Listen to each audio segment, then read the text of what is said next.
Well, thank you so much, Colin, and I guess actually good afternoon. Great to see you guys. So much to share, so little time. I do apologize about that. But how are you guys all doing? You doing okay? You okay? All right? Okay, good. Okay, all right, great.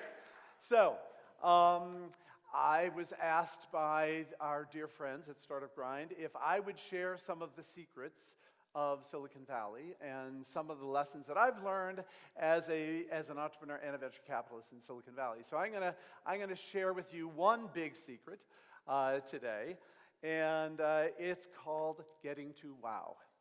And before I do that, let me just give you a little bit of context of this. So I started my career in the world of venture as an entrepreneur. Long ago and far away, when I was a grad student at Stanford, I started my first software company. And that was a spectacular success until one day it crashed and burned. So now, you hear people from Silicon Valley, they talk about, celebrating failure, right? And embracing failure. I got to tell you, when we crashed and burned, nobody was celebrating, and nobody was embracing me, right? So, okay, it's a concept, right? But the good thing about Silicon Valley is when you crash and burn, you pick yourself up and you dust yourself off, and then you spin the story a little bit, and then you do it again. And so I had the opportunity to do it again, and at that point, I was able to be involved with a company that went public. So I thought, I got this down. I dived into a third company. We ran that one into a brick wall. But then I did a fourth company. We took that one public. And I said, okay, let's try something different now. And so that's when I got together with Guy Kawasaki and a few other people, and we started Garage. And the big idea of Garage is to be the first venture capital firm that was designed for the benefit of entrepreneurs. That was our big idea. So as entrepreneurs, we did not feel as though the venture capital guys were particularly designed for us. And so we thought, let's do something different. And that meant doing a lot of outreach to entrepreneurs and traveling the world to find emerging technologies and brilliant entrepreneurs wherever they are on the planet. And so that gives me the opportunity to be in wonderful places like Georgia. This is my second time here in Georgia. Thank you for inviting me back. I got to admit, I'm getting hooked. I'm getting hooked on Georgia. It's a pretty delightful place. So with that, let me share with you sort of the big lesson that I've learned from Silicon Valley. And it has to do with the way you tell your story. It has to do with the way you pitch to investors, to customers, to employees. It has to do with the importance of making sure you figure out how to get to wow in all of your interactions. Now, the reason for this is that in our current world, in our information overload, attention deficit disorder world, your reality is you've got 20 seconds to be compelling, or you might as well go home, right? That's our world today. So you don't have, I'm sorry, entrepreneurs, wherever you are, you don't have a minute or 2 minutes or 4 minutes, much less 20 minutes, to get people excited. You've got to figure out how to get them excited in the first 20 seconds. So what's the secret to getting to wow? The secret to getting to wow has to do with human biology. And what I mean by that is what we've learned is that good communicators, good entrepreneurs, connect with 3 body parts. So where's this guy going? So what are the 3 body parts you got to connect with? Okay? First, the brain, okay? Yes, you can reach the brain through the eyes. That's okay. But first, the brain, right?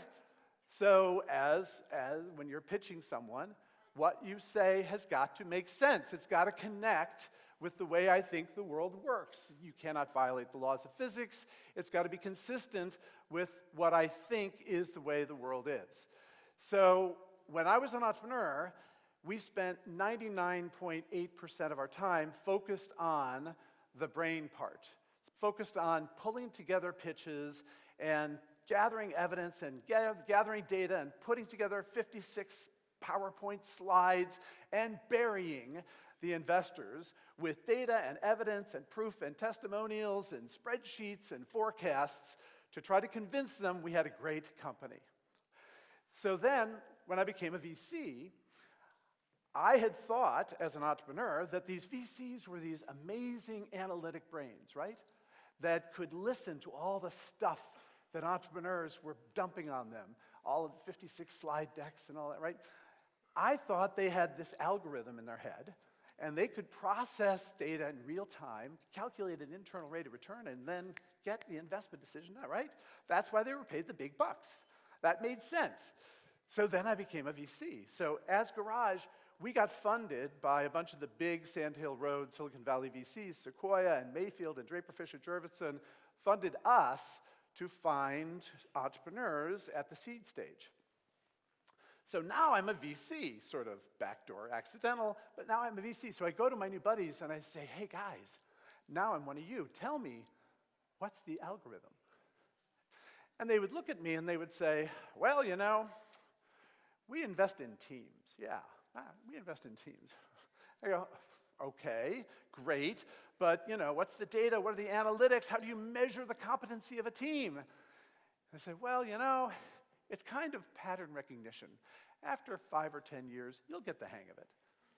And I go, whoa, really? This is the way it works? You know, they're managing billions of dollars on pattern recognition? This is how it works. So I started looking at all of my new VC buddies, and I was watching the way we were making our investments and trying to see, you know, what are the analytics, what's the data, what are the processes that you go through to figure out who to invest in. And I had this epiphany. And this is the dirty little secret. Nobody told me as an entrepreneur that, in fact, VCs do not invest with their brains. VCs invest with their hearts. Now, that sounds crazy, and I know, okay, someone raises their hand and says, wait a second, Bill, I didn't think VCs had a heart. Okay. But believe me, I mean, there are some nice VCs there. Okay, so the point is, what you've got to do as an entrepreneur is not just connect with the brain, you got to get our hearts beating faster. You got to get our pulse racing. You got to get us to say, wow, that's amazing. Wow is not a logical response. Wow is an emotional response. And so what I discovered, the secret of being successful when you're trying to reach out to investors is you got to get them to fall in love. You got to get them to fall in love. What is it that you have in your company that is going to get an investor to fall in love? What is it you have that's going to get an investor to say, wow, that's amazing?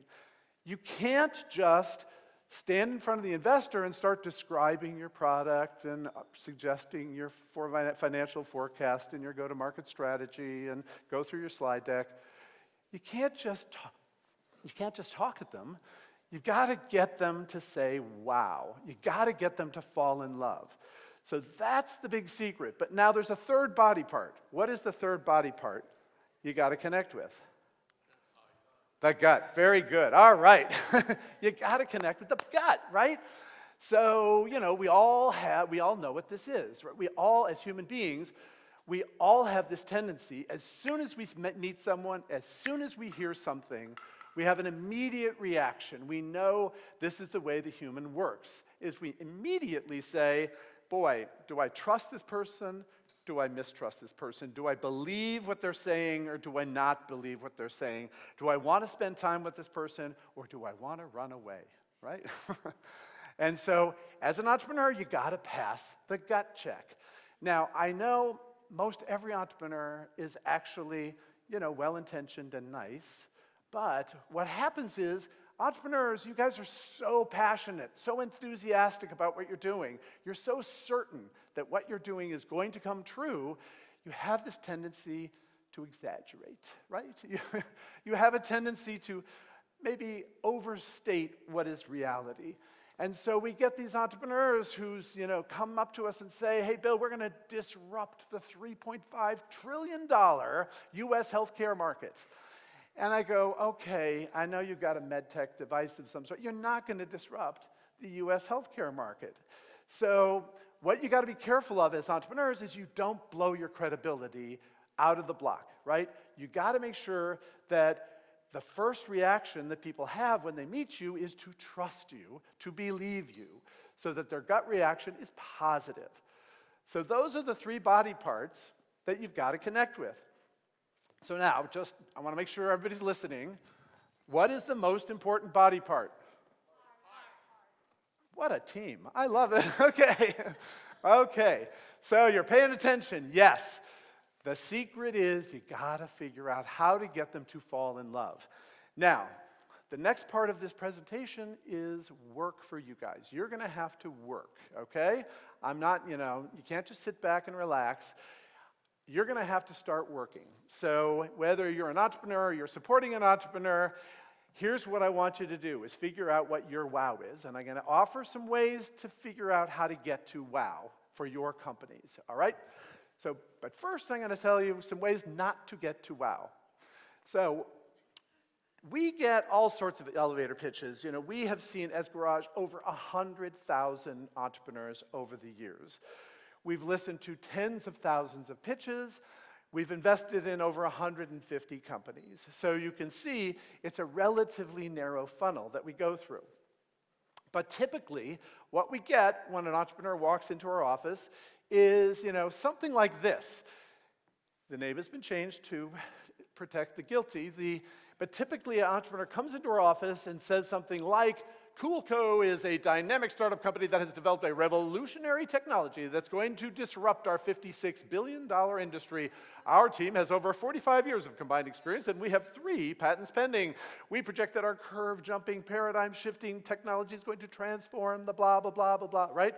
So, yeah, we love the passion, right? We love the enthusiasm, but what else do we got there, right? Not much. The other end of the spectrum, this is a team, they actually came into our office and they actually said this. They came into our office and they said, we use a 2048 Diffie-Hellman key exchange and 256-bit triple DES to create impenetrable encryption for IoT devices. Yes. Okay. Now, given the very high level of education I know in this audience, most of you probably understand what this means. Maybe, maybe not. I don't know. But I'll tell you, we did not, okay? And most VCs do not. So the reaction that most investors are going to have when you come at them with this sort of high-tech engineering speak is, and we're going to pull out our phones, right? And you're going to be like this. You do not want to be like this. This is not where you want to be when you're pitching to an investor. So what you want to do is figure out how to get to wow. So what I want to do is share with you the secrets to getting to wow, and I want you to apply this to your company. So the keys to getting to wow are the 3 C's. Now, I don't know if there are C's in Georgian or not, but in English, they're the 3 C's. The 3 C's are, first, you have to be clear what you do. You have to be clear what you do. It is stunning to me how often, when I ask an entrepreneur, what are they up to?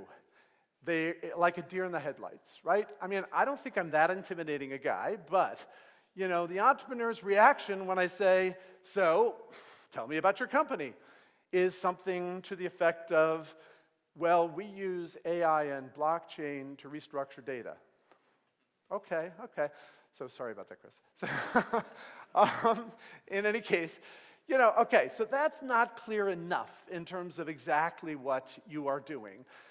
Every entrepreneur should have a clear statement about what they're doing that anybody in business can understand. So now, first you've got to be clear. Second C, you've got to be compelling. You've got to say something that is going to cause us to say, wow. Compelling means you're not just a little bit better, you're not just a little bit cheaper, you are dramatically better. You are 10x, you are 1/10, you are 5x in terms of your lifetime. So what do you have that is incredibly compelling, and can you quantify it? Can you make it clear how huge the benefit is for your customers? That's what gets investors excited, that you have a compelling value proposition. Third C. The third C is you got to be credible. So, entrepreneurs can say all sorts of things about their company and their prospects and their future and their financials, but can they say something that we're going to believe? How do you convince us that what you're saying is true? Well, you have evidence. You've got customers. You've got testimonies. You've got something that makes us believe that what you were saying is true. So, the 3 C's: be clear, be compelling, be credible. And here's my encouragement to all of you. I don't care what business you're in. I know about half of you are entrepreneurs, and then we have some politicians and some other people in the audience. In every communication that you think of doing, that you do from now on, every communication, apply this filter. Are you clear? Are you compelling? Are you credible? Because that's the key to communication. Are you clear? You connect with the head. Are you compelling? You connect with the heart. Are you credible? You pass the gut check. So think about that, whenever you're doing future communications. If you figure this out, if you figure out what your wow is, you can use it everywhere. Obviously, when you're pitching to investors, but when you're pitching to customers, now it's a little bit different when you're pitching to customers, but when you're schmoozing at events, when you're trying to recruit people to your company, when you're doing press releases on your website, wherever you are at trade shows, you should know your wow. You should have, within 20 seconds, clear, compelling, and credible. 20 seconds, clear, compelling, and credible. And you can use this all over your communications. So now, for a specific framework for your company, 3 steps to getting to wow. First step: what is the sentence that clearly describes your company? So now, sometimes pitch coaches will tell you, it has to be a sentence that your grandmother can understand. And I'm telling you, don't worry about your grandmother. She doesn't have to understand it. That's okay. But it should be at least sort of simple TechCrunch language, right? So the broad population of business should understand it. It cannot be IEEE spectrum engineering geek speak, right?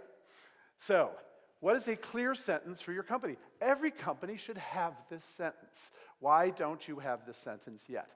Now, think of this sentence as the sentence you wish a journalist would use when writing an article about your company. Now, most entrepreneurs, when they have the one single sentence about their company, are going to say something like, we have a curve-jumping, paradigm-shifting, disruptive technology that includes AI and blockchain to change the world, right? Okay, so no journalist is going to publish that sentence, right? So what's the sentence that a journalist will publish? Figure out that sentence for your company and make it easy for people to know exactly what you do and repeat exactly what you do, okay? That's your first sentence. So we're maybe 8 seconds in to your 20-second pitch, right? So, second sentence, what is your compelling benefit? So what is a benefit? What is a benefit? Somebody tell me an example of a benefit. What's a benefit? What's a benefit? What? Making you healthy, pardon?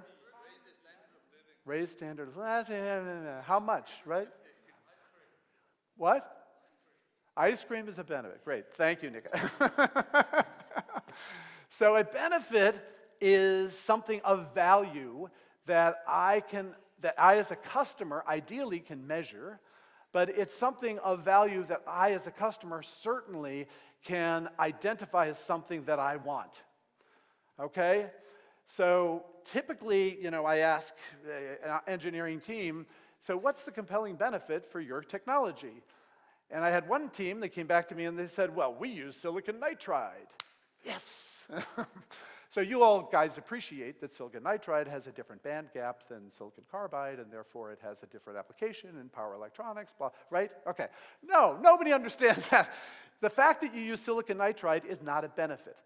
The fact that they can reduce reduce the power loss in power electronics by 50%, that's a compelling benefit. If you can reduce the power loss by 50%, wow, that's amazing.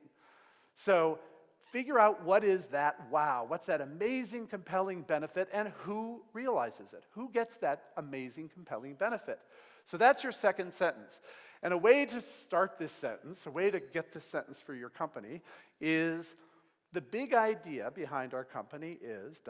What is the big idea? What's the big idea? Not describing all your features and functions, not describing your technology stack, not describing your material science. What's the big idea?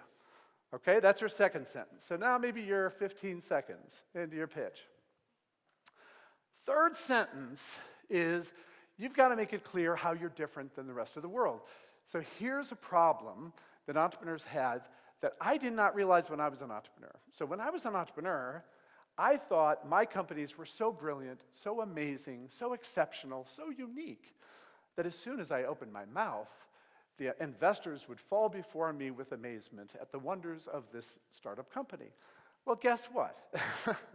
It turns out, investors have heard thousands and thousands of pitches, and I guarantee you, as soon as you open your mouth, they're going to start thinking about all those other companies they've heard talk about the same thing before. So their brain is spinning, trying to think about, what was that company? They came into our office, they had this clever new application, and they may actually be looking at you and smiling and nodding, but their brain is spinning, thinking about all the other companies they've heard of that sound just like you. So you've got to shut that down right up front. You've got to make it clear that you are different from all those other companies, and that you're actually aware there are other companies that sound like you, but you're different. So you have to say something like, unlike the other companies that are using artificial intelligence with the blockchain to restructure data, what we can do that nobody else can do is ... right? Whatever that is. So you've got to then offer some evidence that what you're saying is true. We've demonstrated this because Procter & Gamble searched the world for a technology they could use to improve their data cleanliness, and they picked us as opposed to anybody else. And so I'm going to go, that's impressive, Procter & Gamble, I get it. That's an amazing thing. So 3 sentences, okay? Clear description, what you do better, compelling benefit, get my heart racing, differentiation, make sure that you're credible. Now, this looks like a template, and frankly, I hate templates. I recommend against templates. Entrepreneurs should not use templates because templates were not designed for your company. They were designed for our convenience as investors. So you've got to articulate your story in the way that is most effective.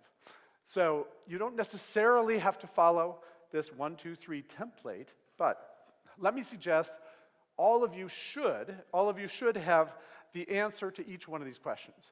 All of you need the sentence that describes your company. All of you need the sentence that is your compelling value proposition, and all of you need the sentence that is your differentiation. So you need these sentences, but there might be other ways to put this together. There might be another way to get to wow. So one way to get to wow is if you can paint a picture or tell a story in 1 sentence. Now, a lot of pitch coaches tell you that, when you're pitching, you should tell a story. And that's okay if you have time. If you have time, you can tell a story. But all too often, we get this entrepreneur, they come into our office, and they put up their first slide. Their first slide is a bunch of letters that are hard to pronounce that represent the URL they were able to get, right? So I have no idea what they're talking about. And they say, okay, my name's Bill from Zizigy.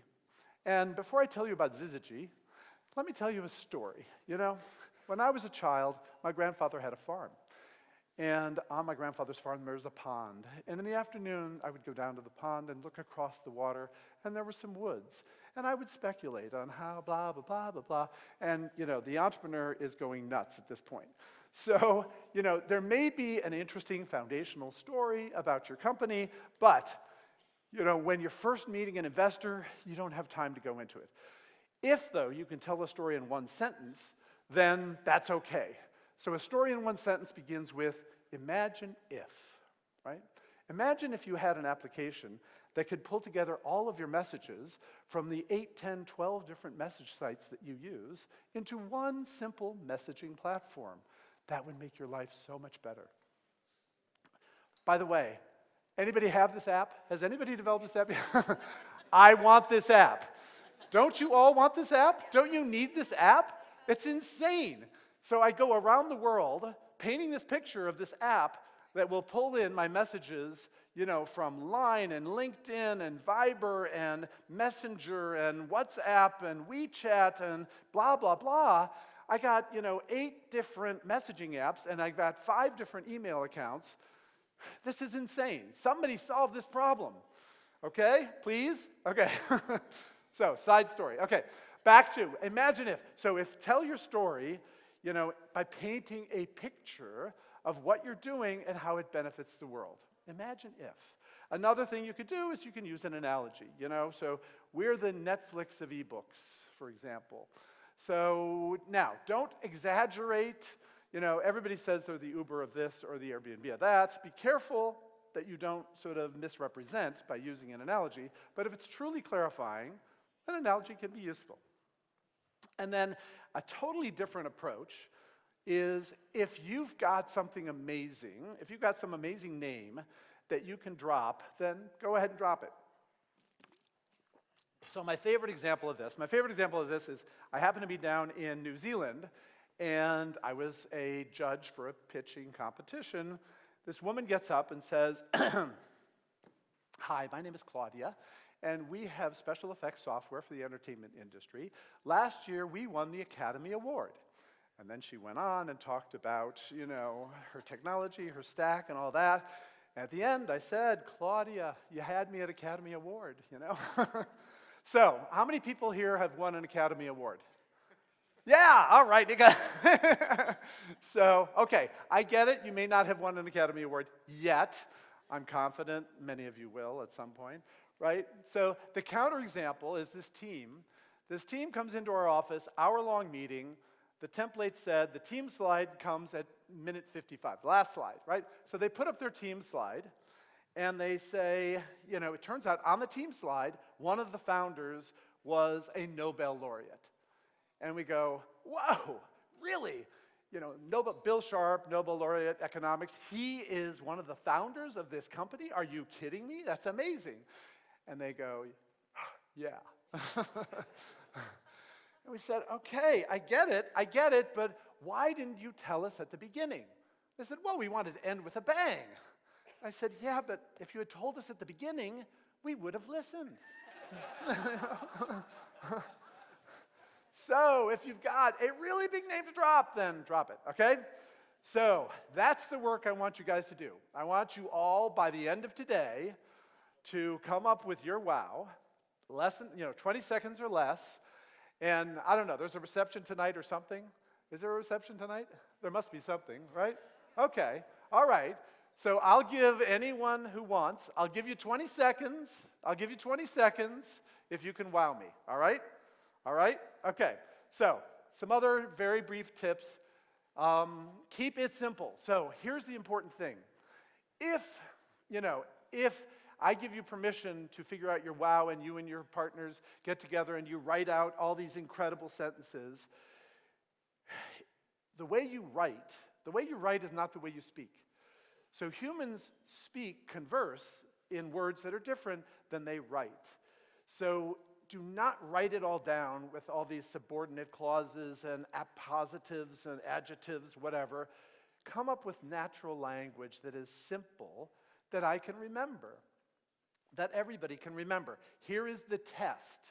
If you can deliver your wow and then ask whoever you spoke to repeat it back to you, it doesn't have to be exact, but if they can give you the gist back, then it's good. But if they can't give you the gist back, then it's too complex, or they're not understanding it, or it doesn't make sense. So you can hone your wow by practicing with fresh ears and seeing, is it simple enough and clear enough that they can remember? So come up with something, practice it. It will evolve over time. But it's got to be simple enough to remember. Second tip, please be customer focused. This applies sort of across all of your communications, especially to investors, but certainly to customers. Too many entrepreneurs are product focused. You're focused on your product because you live and breathe and die every day trying to perfect your product.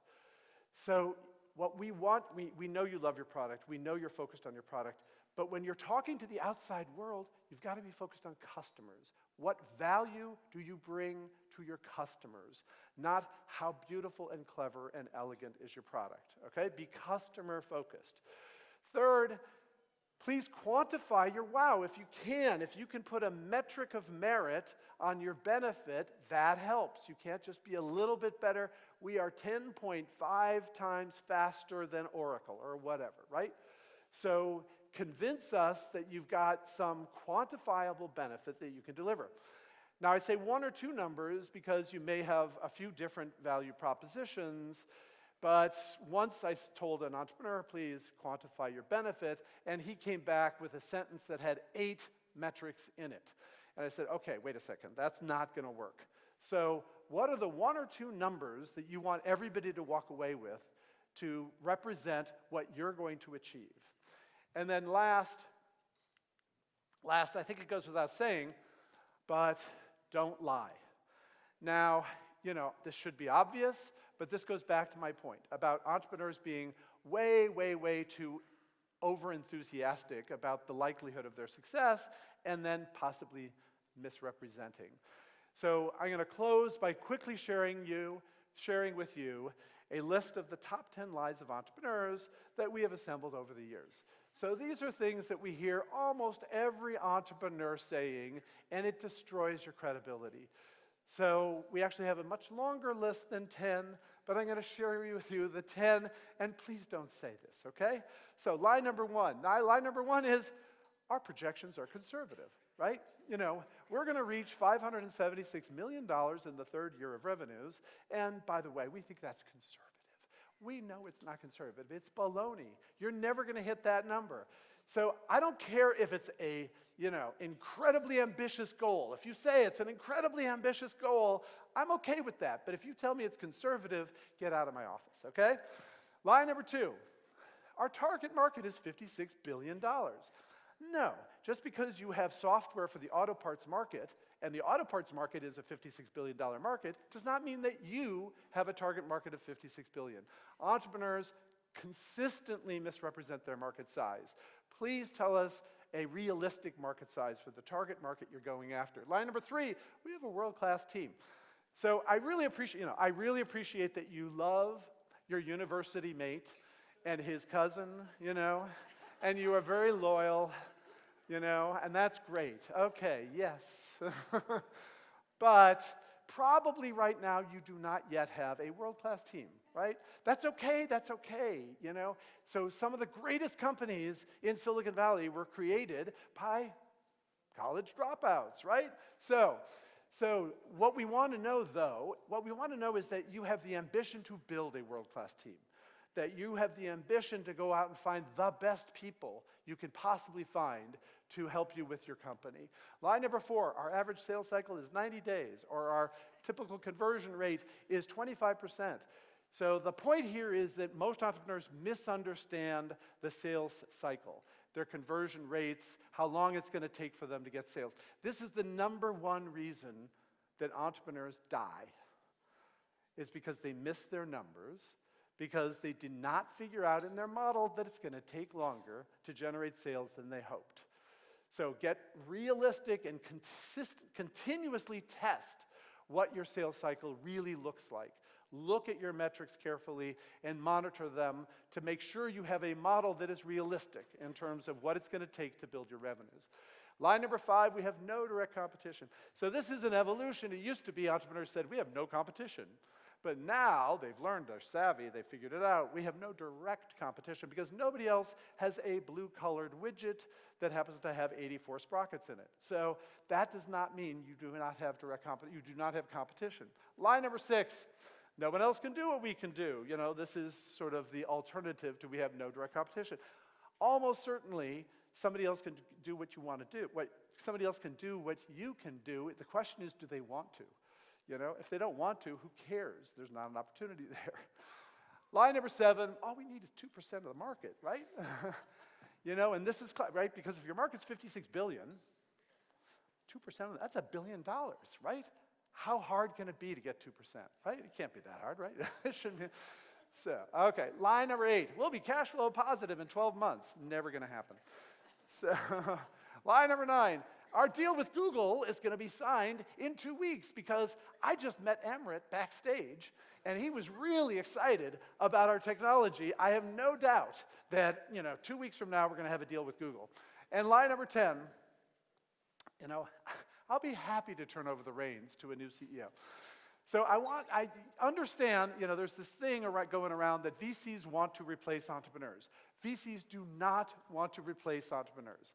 We are not interested in getting rid of our founders because what we know to be true is the most successful companies on the planet are companies where the founders grow with the company and are successful with the company.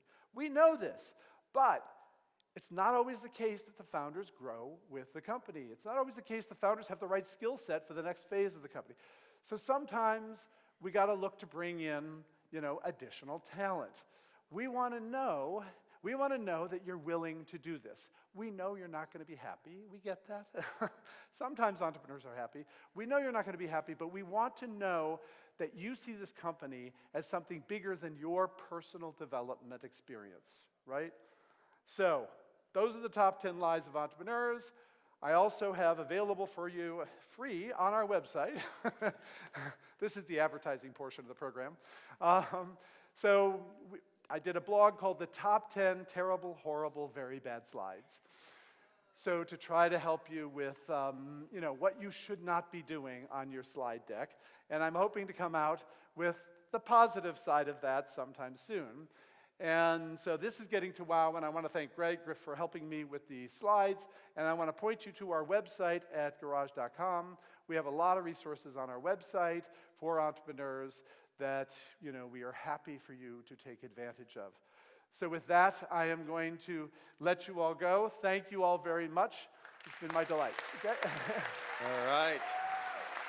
Thanks so much, Phil. Okay. All right. Well, this has been very good. I think there's a lot of good information, and also there are a lot of good connections to be made in this room. Not just with the speakers, but there are a lot of good entrepreneurs here. There's some investors here. There are a lot of other people that you could learn from and connect with. So we are going to move from the plenary. Now we're going to have 2 stages. We have this stage and we have a second stage.